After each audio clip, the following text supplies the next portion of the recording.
Hello everyone, this is Rachel from Lively Rachel Ann, and today I'm starting a brand new series. This is going to be so great.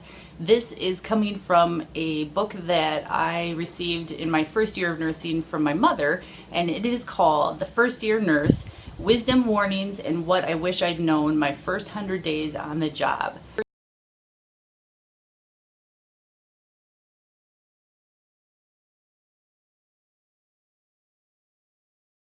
So stay tuned and listen up. These are some great tips and tricks on how to survive the first 100 days. So the first thing that we're going to talk about are the first 10 things that are kind of like a reality check once you get into nursing. So it's a much bigger gap than what you think it's going to be from nursing school to on the job, real nursing. Number one, make sure that you know your policies and procedures at the institution that you're working at. Basically, everything that you thought you knew in nursing school is really truly dictated on the job by these policies and procedures that are put in place by the institution that you work at. Number two, make sure you study. So basically, everything that you thought you knew in nursing school is all wonderful and nice, and it's good to have as a reference in your brain, but don't stop there. Every single day, you should always be coming home and researching things that new words that you heard of, new lab values you didn't know about, and basically just all new terminology. You can always use your med surgical books as reference, but those are things that you're going to want to know about. That way when you go back for your next day, if you hear that word or term again, you'll know what people are talking about. And then you can also be open and willing to hear new information. 3, make sure that you study specifically if you're going into a specified field. So for me, it was obstetrics or the birth center. So basically what I should do, or what I did do before I started my job, was kind of brush up on some of the topics that you learned about in school regarding babies and mothers and the whole anatomy and things that are more geared towards that specified unit. So these are great ways to brush up on those skills, be aware so that when you get to the unit, you're aware of the different medications that are more common in that field. You're aware of procedures, different things that are happening to the woman's body during that time frame. And these are all going to serve you so well on the field. So make sure you brush up and learn a little bit more about a lot of that before you actually are set free and go and start off in your orientation and your first day of work. Number 4, it's okay to make mistakes. So when you start off in nursing, there are a lot of things that you learn in your foundational skills as a nurse in nursing school. But what you need to always keep in mind and always be humbled is the fact that you don't know a lot of other things that are truly happening in the field at the hospital or in real practice. And so always be open and willing to understand that you don't understand or know it all. Nobody likes to have a new nurse come in and think that they know more than the rest of the staff who have been there for 20, 30 plus years. So just be open to that. Understand that there's a lot more that you can learn, and be willing and open to know new things or learn how things work in different ways. Number 5, be task-oriented and efficient.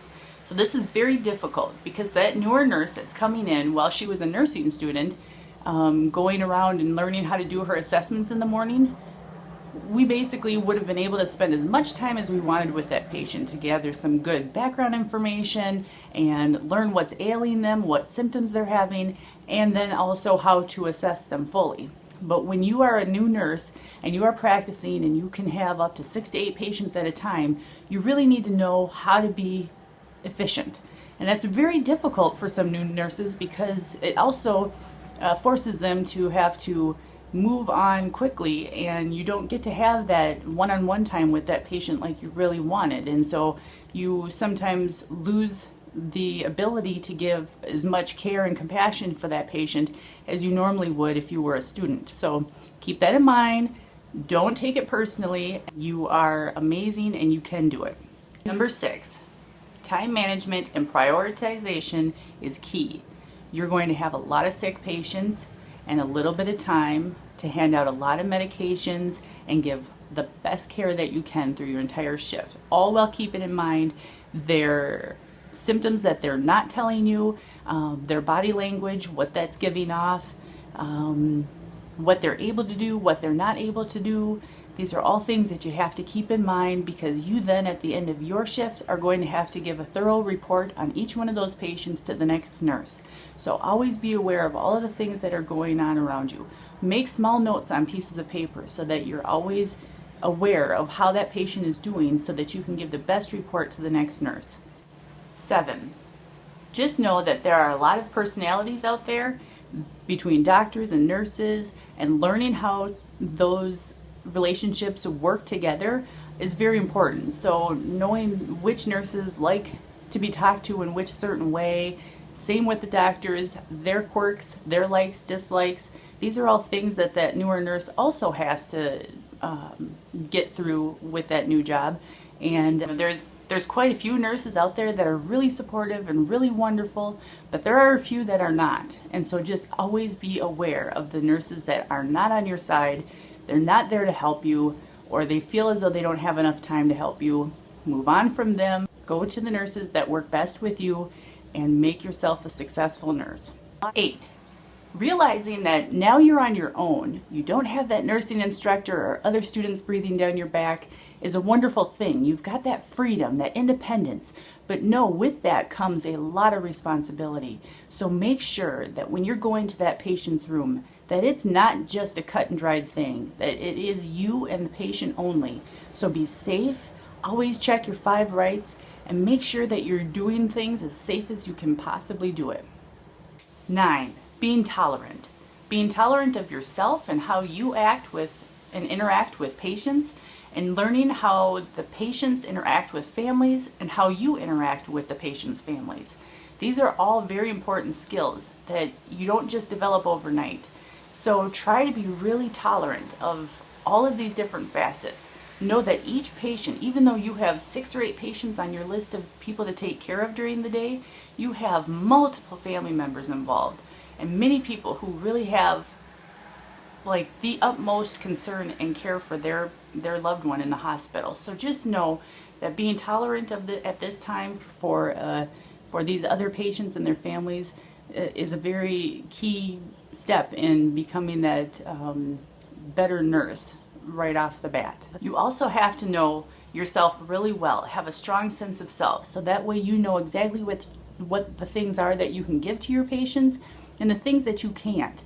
So if you don't know something and a patient or loved one asks you a question, don't just fake it. Just let them know, I'm not too sure about that. Let me go ahead and find out the answer and I'll come back to you. 10.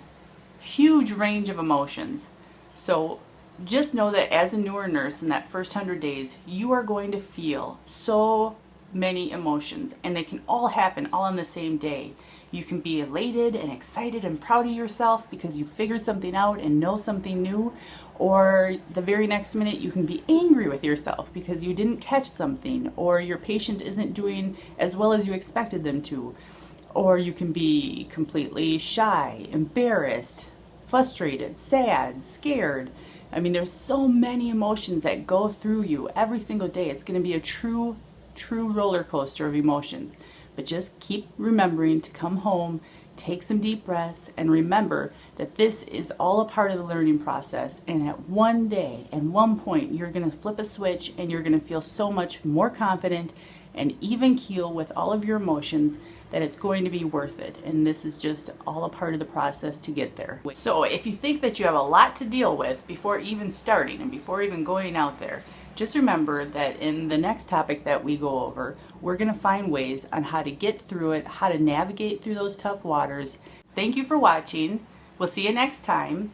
If you haven't subscribed, please hit the subscribe button and follow me, like me. Go ahead and share this video with others if you think that they could understand something or get something from it. Have a nice day.